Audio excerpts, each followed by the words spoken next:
তিন কলেজে শিক্ষার্থীদের সংঘর্ষে রণক্ষেত্র ডেমরা যাত্রাবাড়ি, পুলিশের ভূমিকা নিয়ে উপদেষ্টার প্রশ্ন। বিনা সুদে ঋণের লোভ দেখিয়ে গণ অভ্যুত্থানে ব্যর্থ চেষ্টা, আটক বেশ কয়েকজন। এবং ২১-এর কালো দিবস আজ। ২০১৫ সালের এই দিনে ইটিভি দখল করেছিল S Alam group.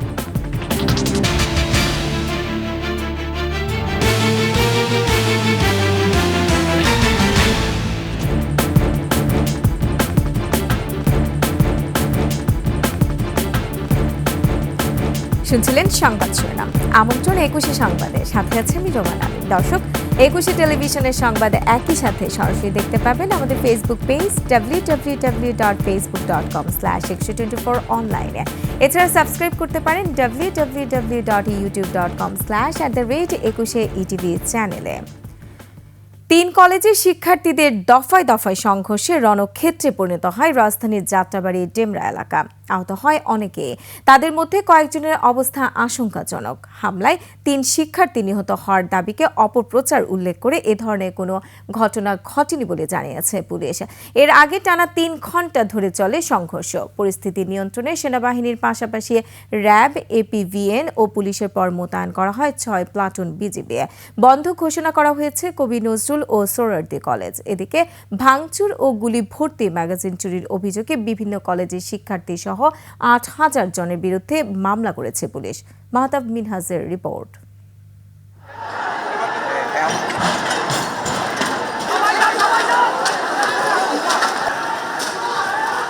Doctor Mahbubur Rahman Molla কলেজের শিক্ষার্থীদের সঙ্গে কবি নজরুল ও সোহরাওয়ার্দী কলেজের শিক্ষার্থীদের সংঘর্ষে রণক্ষেত্র যাত্রাবাড়ির মাতুয়াইল এলাকা।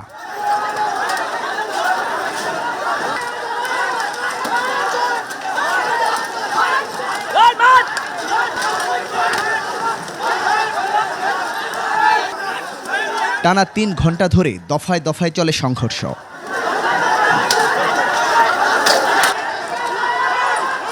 বেলা ১২টার দিকে শহীদ সোহরাওয়ার্দী কলেজ ও কবি নজরুল কলেজের শত শত শিক্ষার্থী হামলা চালায় ডক্টর মাহবুবুর রহমান মোল্লা কলেজে। সে সময় কলেজটির বিভিন্ন সামগ্রী নিয়ে যায় তারা। কালকে রাত্রে আমরা জানতে পেরেছি যে সোহরাওয়ার্দী কলেজের শিক্ষার্থীরা ঘোষণা দিয়েছে ডিএমআরসি কলেজ উড়িয়ে দিবে, এই কলেজের ইট সহ তারা খুলে নিয়ে যাবে। আসলে সেই ঘটনাই আজকে তারা ঘটিয়েছে। প্রায় ৫০ থেকে ৬০ কোটি টাকার ক্ষতি করেছে। পরে বেলা ১১টার দিকে ডক্টর মাহবুবুর রহমান মোল্লা কলেজের শিক্ষার্থী ও স্থানীয়রা মিলে প্রতিরোধ গড়ে তুললে শুরু হয় ধাওয়া পাল্টা ধাওয়া। এক পর্যায়ে পিছু হটতে বাধ্য হন কবি নজরুল ও সোহরাওয়ার্দী কলেজের শিক্ষার্থীরা। এগুলা মূলত উস্কানি দেওয়া হইতেছে উপর মহল থেকে। মহিলাদের দৌড়ায় দিচ্ছে, মেয়েদেরকে করছে।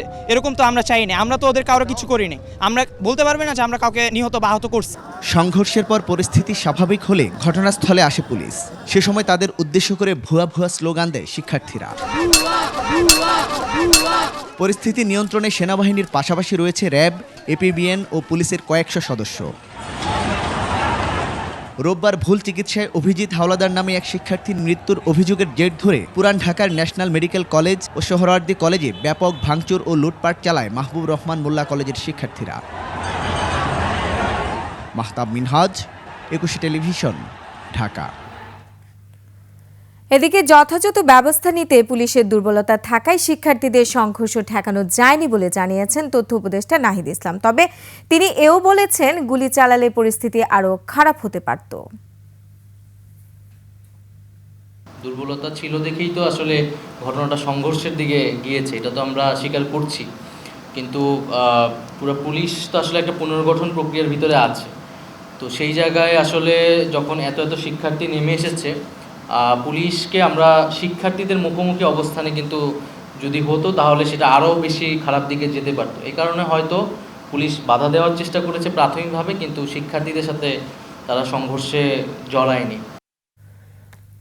শাহবাগে জমায়েত হলেই মিলবে বিনা সুদে বিনা জামানতে ১ লাখ টাকা করে ঋণ। সারা দেশের খেটে খাওয়া মানুষগুলোকে টার্গেট করে সাজানো হয়েছিল এরকমই এক গল্প।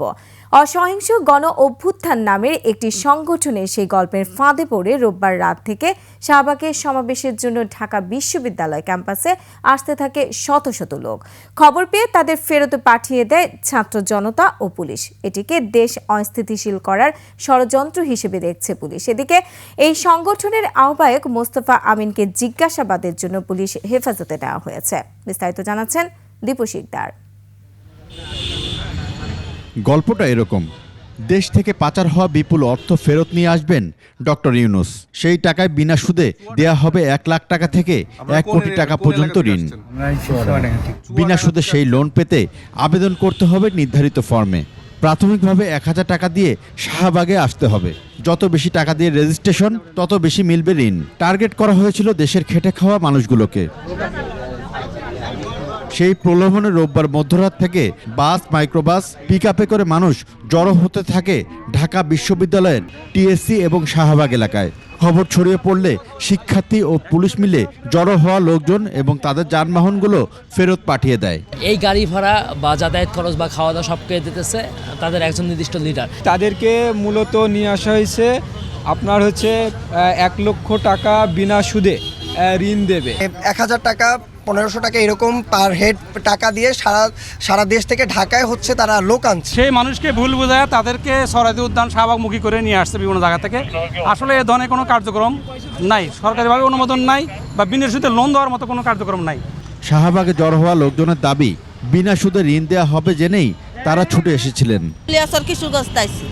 সাথে আমার নিয়ে আসছে যে এরকম কি বুঝে টাকা দিব, আইনা কাগজ দিছে যে দেখেন এই আপনাকে সরকারে 1 লাখ টাকা করে লোন দিব। সাধারণ শিক্ষার্থী ও এলাকাবাসী বলছেন, একটি চক্র কৌশলে রাতের আধারে শাহবাগ ও ঢাকা বিশ্ববিদ্যালয় এলাকা সহ বিভিন্ন এলাকা দখলে পায়তারা করেছিল। সে একসাথে 2 গাড়ি ঠিক করছে, বড় ভাই ঠিক করছে। আমাদের বলছে লোন নিবে, এই ব্যাপারে একটা আলোচনা করবে, এই লোক লইছে আর আমাদের দিয়ে আর ভাড়া নিল। ক্ষুদ্র ঋণ কি দিবে এখানে একটা ওই প্রতিষ্ঠানের নামে আসছে, বলছে জান এটা যদি জনসমর্থ হয় তাহলে ঋণটা পাস করবে। দুপুরে শাহবাগ এলাকা যান গণসংহতি আন্দোলনের প্রধান সমন্বয়ক জোনায়েদ সাকি। অহিংস গণ অভ্যুত্থান বাংলাদেশের আয়োজকদের আটক করা হয়েছে জানতে পেরে তিনি শাহবাগ থানায় যান, কথা বলেন পুলিশের সঙ্গে। পরে সাংবাদিকদের জানান, পুরো বিষয়টি নিয়ে ভুল বোঝাবুঝির সৃষ্টি হয়েছে। সরকারের কাছেই তারা দাবি তুলছে এবং তাদের আন্দোলন তো একটা অহিংস আন্দোলন হিসেবেই নামের মধ্যেই আছে। তো এই আন্দোলনের এই কর্মসূচি নিয়ে পুলিশ প্রশাসন কিংবা অনেকের মধ্যে একটা ভুল বোঝাবুঝি হয়ে থাকতে পারে। পুলিশ বলছে, অহিংস গণ অভ্যুত্থান বাংলাদেশ সাধারণ জনগণের সঙ্গে প্রতারণা করেছে, তাদের ভিন্ন উদ্দেশ্য ছিল। তাদের তো এটা প্রচ্ছন্ন হুমকি, কারণ শাহবাগে অবরোধ করা মানে তো পুরো ঢাকা শহরের জনজীবন একেবারে স্থগিত হয়ে যায়, স্থবির হয়ে যায়। কয়েকজনকে আটক করে তথ্য যাচাই বাছাই চলছে বলে জানিয়েছে পুলিশ। দীপু শিকদার, 21 টেলিভিশন, ঢাকা। 25 নভেম্বর গণমাধ্যম জগতের একটি কালো দিন। শেখ হাসিনার নির্দেশে আওয়ামী লীগের নেতাদের যোগ সাজসে রাষ্ট্রযন্ত্র ব্যবহার করে এস আলম গ্রুপ এদিন দখল করেছিল দেশের শীর্ষ গণমাধ্যম 21 টেলিভিশন। দখলের পর দীর্ঘ 9 বছরে তিলে তিলে ধ্বংসের দ্বার প্রান্তে নিয়ে যায় ইটিভিকে। শুধু তাই নয়, 21-এর পরিস্থিতির ভয় দেখিয়ে অন্যান্য গণমাধ্যমকেও চাপে রেখেছিল গত সরকার। 5 আগস্টের পর আবারও মুক্তির স্বাদ পায় 21-এ। নতুন আঙ্গিকে আবারও ফিরছে শুভ পরিবর্তনের ধারায়। 21-এর আবারও মাথা উঁচু করে দাঁড়ানোর প্রত্যয় জানালেন 21 টেলিভিশনের চেয়ারম্যান ও সিইও আব্দুস সালাম। মানিক শিকদারের প্রতিবেদন। 21 মানে মাথা নত না করা। পরিবর্তনের অঙ্গীকার নিয়ে সাধারণ জনগণের প্ল্যাটফর্ম হিসেবে পরিচিত, জনপ্রিয়তার শীর্ষে থাকা এই গণমাধ্যম। জনমুখী সাংবাদিকতা ও বস্তুনিষ্ঠ সংবাদের কারণে বারবার শাসক গোষ্ঠীর রোষানলে পড়ে এই প্রতিষ্ঠান। আমাদের নিয়মিত সম্প্রচার কার্যক্রম বন্ধ করে দিতে বাধ্য হচ্ছি। I fight, I bring 21 back. 2014 সালের একতরফা নির্বাচনের চিত্র তুলে ধরা ও নিরপেক্ষ স্বাধীন সংবাদ প্রচার করা হলে কণ্ঠরোধ করে আওয়ামী শাসক গোষ্ঠী। আব্দুল সালাম সাহেব একজন এমন একজন মানুষ যে কিনা সত্য প্রকাশে অঙ্গীকারবদ্ধ। সে কিন্তু এসব কখনোই মানেনি যে না আমি মিথ্যা প্রকাশ করব বা কিছু। No, he was always competent with যে না আমার সত্য প্রকাশ করতে হবে, whatever the thing is, সেটা সরকারের এগেনস্টে হোক বা বিরোধী সরকারের এগেনস্টেই হোক না কেন, আমরা সত্য প্রকাশ করব। যার কারণে কিন্তু এই ইনসিডেন্টগুলো হলো। 2015 সালের 5 জানুয়ারি বিএনপির ভারপ্রাপ্ত চেয়ারম্যান তারেক রহমানের বক্তব্য প্রচারের কারণে 6 জানুয়ারি গভীর রাতে কর্মস্থল থেকে 21 টেলিভিশনের চেয়ারম্যান আব্দুস সালামকে আটক করা হয়। মিথ্যা মামলা সাজিয়ে বন্দি করে রাখা হয়। আমাকে অ্যারেস্ট করার কারণ তারা জানে যে আমি মাথা নত করার মতো লোক না, এবং আমি এই যে 21 টেলিভিশন নিয়ে এর আগেও অনেক সংগ্রাম করেছি, যখন একবার 2002 সালে বন্ধ হয়ে গেছিল দীর্ঘ 5 বছর। এই সংগ্রামের একটা ইতিহাস আছে। সুতরাং তারা জানতো যে আমাকে অ্যারেস্ট করে জেলে না ভরলে তারা এটা দখল করতে পারবে না। এরপর দীর্ঘ 2.5 বছর কারাগারের অন্ধকার প্রকোষ্ঠে অমানবিক অত্যাচারের মধ্যে কাটাতে হয় 21-এর কর্ণধারকে। এর মধ্যে শুরু হয় প্রতিষ্ঠানটি দখলের ষড়যন্ত্র। 25 নভেম্বর গণমাধ্যমের ইতিহাসের একটি কালো অধ্যায়। এই দিন আওয়ামী সরকারের অলিগার্ক এস আলম গ্রুপ দখল করে দেশের শীর্ষ এই গণমাধ্যমকে। সাবেক প্রধানমন্ত্রী শেখ হাসিনার নির্দেশে পুরো দখল প্রক্রিয়ায় নেতৃত্ব দেয় তৎকালীন ডিজিএফআই কর্মকর্তা কমান্ডার এম সোহায়েল, আর পেছনে কলকাঠি নাড়েন ডিজিএফআইয়ের সাবেক মহাপরিচালক জেনারেল আকবর, লেফটেন্যান্ট কর্নেল রাশেদ আলম সহ ডিজিএফআই ও এনএসআইয়ের কয়েকজন কর্মকর্তা। এর মধ্যে রাশেদ আলম এখনও ব্রিগেডিয়ার জেনারেল হিসেবে সেনাবাহিনীতে কর্মরত আছেন। দখল প্রক্রিয়ায় জড়িত ছিলেন শেখ হাসিনার বিশেষ সহকারী ও আওয়ামী লীগের সাবেক দপ্তর সম্পাদক আব্দুস সোবহান গোলাপ, শেখ রাসেল জাতীয় শিশু কিশোর পরিষদের মহাসচিব কে এম শহীদুল্লাহ। সেই দিনের ভয়াল স্মৃতি এখনও 21-এর কর্মীদের কাঁদায়। ডিজিএফআই, এনএসআই, সিটিএসবি, ডিবি প্রত্যেকটা গোয়েন্দা সংস্থার লোক ছিল। 21 টেলিভিশনের নিচ থেকে শুরু করে একেবারে টপ ফ্লোর পর্যন্ত, প্রতিটি ফ্লোরে, প্রতিটি সিঁড়িতে, এমনকি সবচেয়ে সেন্সিটিভ যে জায়গাটা পিসিআর, সেখানেও গোয়েন্দা সংস্থার লোকজন জড়ো হয়েছিল। আমাদের মধ্যে অনেক কষ্ট ছিল, যে কষ্টটা হচ্ছে আমাদের প্রাণপ্রিয় চেয়ারম্যান আব্দুস সালাম স্যারের তিলে তিলে গড়ে তোলা সেই প্রতিষ্ঠান মুহূর্তের মধ্যে একদল বাজেয়াপ্ত করে নিয়ে গেলেন। 21-এ দখলের পর ব্যবস্থাপনা পরিচালক বনে যান আব্দুস সোবহান। 21 টেলিভিশনকে আবার মানুষের ভালোবাসার কোঠায় নিয়ে যেতে চাই। মঞ্জুরুল হাসান বুলবুল সহ বেশ কিছু সাংবাদিক 21 টেলিভিশনের সংবাদ নিয়ে ছিনিমিনি খেলেন, নিজেদের আখের গুছিয়ে নিতে ব্যস্ত ছিলেন। এই 21 টেলিভিশন দখলের পিছনে কিন্তু মঞ্জুর হাসান বুলবুলের একটা নেপথ্যে যোগসাজশ ছিল, এবং সে এইখানের পজিশন নিল, যে প্রধান সম্পাদক হলো। তারপরে এই যে পীযূষ বন্দ্যোপাধ্যায়, যারা এখানে আসছে তারা বিভিন্নভাবে দুর্নীতি করে এখান থেকে টাকা পয়সা উচ্চ বেতনে তারা কোনো কাজ করে নাই। এই দখলের মাধ্যমে শুধু 21 টেলিভিশনকেই ক্ষতিগ্রস্ত করেননি, গণমাধ্যম ও স্বাধীন সাংবাদিকতার কণ্ঠরোধ করা হয়েছে বলে মনে করছেন বিশেষজ্ঞরা। ওই সরকারটি যে গালভরা কথা বলতো যে আমরা অনেক লাইসেন্স দিয়েছি, মুক্ত গণমাধ্যম, তার সম্পূর্ণ বিপরীত কাজটি ছিল ইটিভি দখল করা। এবং তাতে অন্যদের যে বার্তাটি দেওয়া হলো যে আপনি যদি আমার সাথে না থাকেন, আমার কথা না শোনেন বা আমার কথা মতো না চলেন, তাহলে আপনাদেরও একই পরিণতি হতে হবে। আওয়ামী লীগ বরাবরই সংবাদ মাধ্যমের ত্রুটি চেপে ধরত বলে অভিযোগ সিনিয়র সাংবাদিকদের। 71-এর স্বাধীনতার পর গুটি কয়েক সংবাদপত্র ছাড়া বাকিগুলো বন্ধ করে দিয়েছিলেন শেখ মুজিবুর রহমানের সরকার। গণমাধ্যম ইন্ডাস্ট্রিটা ধ্বংস হয়ে গেল, চরিত্র পরিবর্তন হয়ে গেল, এবং ফ্যাসিবাদের সফট ন্যারেটিভ প্রচারকারী হিসাবে তাদের পরিচয় তৈরি হলো। অবশ্যই গণমাধ্যমকে তখন ত্রুটি চেপে ধরা হয়েছিল। পরবর্তী তারই ধারাবাহিকতা আমরা গত 53 বছর ধরে দেখছি। জনপ্রিয়তায় শীর্ষে থাকা এই টেলিভিশন 9 বছরে ধ্বংসের দ্বারপ্রান্তে নিয়ে যাওয়া হয়। 5 আগস্ট গণ অভ্যুত্থানের পর 21 টেলিভিশনও দখলমুক্ত হয়। জনদাবির মুখে আবারও হাল ধরেন 21-এর chairman O CEO Abdus Salam. 21 television is always, যেটা আমার চিন্তাভাবনা ছিল, একটা প্ল্যাটফর্ম যেখানে অন্য কোথাও বলার জায়গা না থাকলে 21 টেলিভিশন আছে, সেটা আমরা ফলো করছি। আমরা মুক্ত গণমাধ্যমে বিশ্বাস করি এবং বাক স্বাধীনতায় বিশ্বাস করি। 21শে টেলিভিশনকে নতুনভাবে সাজিয়ে তুলতে নতুন নতুন পরিকল্পনার কথাও তুলে ধরলেন ভাইস চেয়ারম্যান। আমাদের যে এখন অন্তর্বর্তীকালীন সরকার আছেন, সরকারের প্রধান ডক্টর ইউনূস সাহেব, he knows how to handle this things.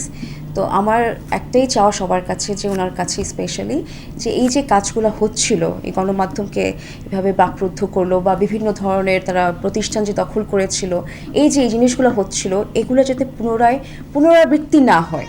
কর্মীদের নিষ্ঠা ও দর্শকের ভালোবাসায় গণতন্ত্রের চতুর্থ স্তম্ভের গুরু দায়িত্ব নিয়ে জনগণের পাশে থাকবে, এই প্রত্যয় 21-এর কর্ণধার ও সকল কর্মীদের। মানিক শিকদার, 21শে টেলিভিশন, ঢাকা। সংবাদ এই পর্যায়ে একটা বিরতি নিচ্ছে, যখন ফিরছে তখন অন্যান্য খবরের সঙ্গে আরো থাকবে। ইসকন নেতা চিন্ময় ব্রহ্মচারী আটক, প্রতিবাদে বিক্ষোভ।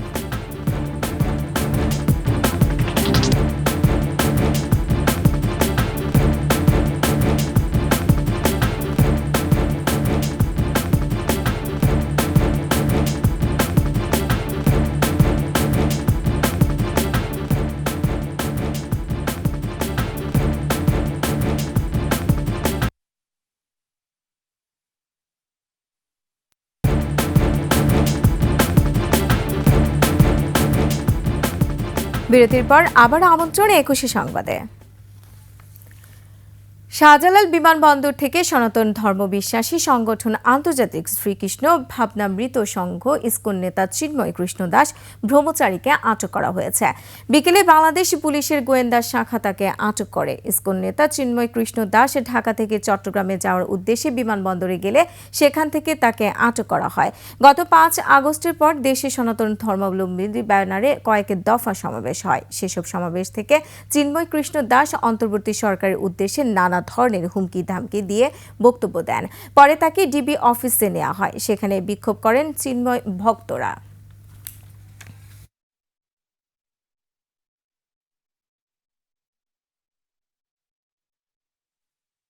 বিমানবন্দর এলাকা থেকে ওনাকে মাইক্রোবাসে ডিবি পরিচয়ে ওনাকে এখানে ডিবি কার্যালয়ে তুলে নেওয়া আসা হয়েছে। এর পরবর্তীতে উনি এখানে কি অবস্থায় আছেন, ওনার শারীরিক অবস্থা কি, সবকিছু আমরা জানতে চেয়েছি। আমরা এখনো সুস্পষ্ট বার্তা পাইনি তাকে কেন গ্রেপ্তার করা হয়েছে। আর এরই সাথে শেষ করছি 21শে সংবাদ। যাবার আগে সংবাদ শিরোনামগুলো আরো একবার। 3 কলেজের শিক্ষার্থীদের সংঘর্ষে রণক্ষেত্র ডেমরা যাত্রাবাড়ি, পুলিশের ভূমিকা নিয়ে উপদেষ্টার প্রশ্ন। বিনা সুদে ঋণের লোভ দেখিয়ে গণ অভ্যুত্থানে ব্যর্থ চেষ্টা, আটকে বেশ কয়েকজন।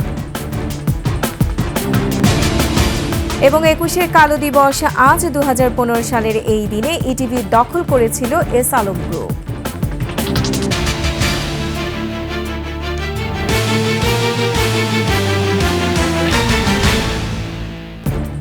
দর্শক, সর্বশেষ সংবাদ জানতে ডায়াল করুন 2021 নম্বর আর ভিজিট করুন 21-tv.com এই ওয়েবসাইটে। এছাড়া ফেসবুকে ভিজিট করতে পারেন www.facebook.com/2124 অনলাইনে। এছাড়া সাবস্ক্রাইব করতে পারেন www.youtube.com/@21etv চ্যানেলে। এতক্ষণ সঙ্গে থাকার জন্য ধন্যবাদ। পরবর্তী সংবাদ রাত 11টায় দেখার আমন্ত্রণ রইল। 21-এর সাথেই থাকুন।